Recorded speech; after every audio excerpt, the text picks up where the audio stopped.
présidentielle d'octobre 2020, ce que la CEDEAO demande à Bédié et à Finguessan. Pour plus de détails, après le générique.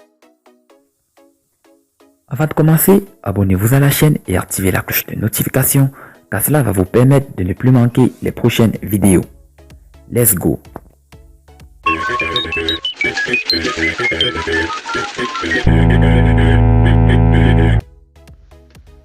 La délégation de la CEDEAO présente en Côte d'Ivoire recommandé dimanche 18 octobre 2020 au candidat Finguessan et Henri Konan Bédié le choix du dialogue comme moyen de résolution de la crise préélectorale dans le pays. Nous avons échangé avec les deux candidats à la course présidentielle, le président Henri Konan Bédié et Pascal Finguessan. Nous leur avons demandé de préserver la paix sociale par le dialogue. Aucune crise ne peut être résolue sans dialogue. C'est pourquoi nous leur avons demandé la voie du dialogue. À la fin de notre mission, nous produirons un communiqué et vous en saurez plus, a déclaré Mme Shirley Ayoko Botchwef, la chef de la délégation ministérielle de la CEDEAO. Cette délégation séjourne à Abidjan dans le cadre d'une nouvelle mission de diplomatie préventive en vue de la poursuite normale du processus électoral actuellement en cours.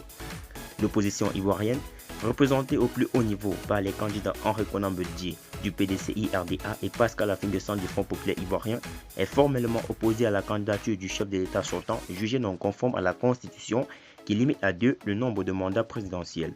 Les opposants réclament de même la réforme de la Commission électorale indépendante et du Conseil constitutionnel, deux institutions jugées favorables aux partis au pouvoir. Depuis le 20 septembre, l'opposition a lancé un mot d'ordre de désobéissance civile qui, à ce jour, peine à donner les résultats escomptés. Toutefois, elle se dit déterminée à empêcher le processus électoral actuel d'aller à son terme. Nous devons faire en sorte que le processus électoral n'arrive pas à son terme, déclarait le président Kakou Kawe, numéro 2 du PDCI-RDA, lors d'une conférence de presse tenue vendredi 16 octobre. Cette seconde phase de la désobéissance civile vise à empêcher le convoyage de la distribution du matériel électoral, l'affichage électoral, les meetings de campagne, la distribution et les retraits des cartes d'électeurs et manifester par tout moyen approprié pour s'opposer à un éventuel braquage électoral. Que les gens arrêtent de penser qu'il va avoir une situation exceptionnelle. Je les invite à prendre leur place. Le gouvernement est prêt à discuter. Je les invite à revenir à la raison, a pour sa part rétorqué le Premier ministre Ahmed Bakayoko samedi dernier lors d'une rencontre avec les partis politiques.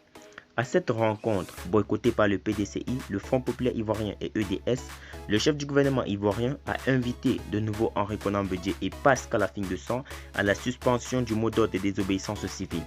Le pouvoir, faut-il le notifier, reste intransigeant sur la question d'un quelconque report de l'élection ou d'un éventuel retrait de la candidature de son champion, le président Alassane Dramane Ouattara.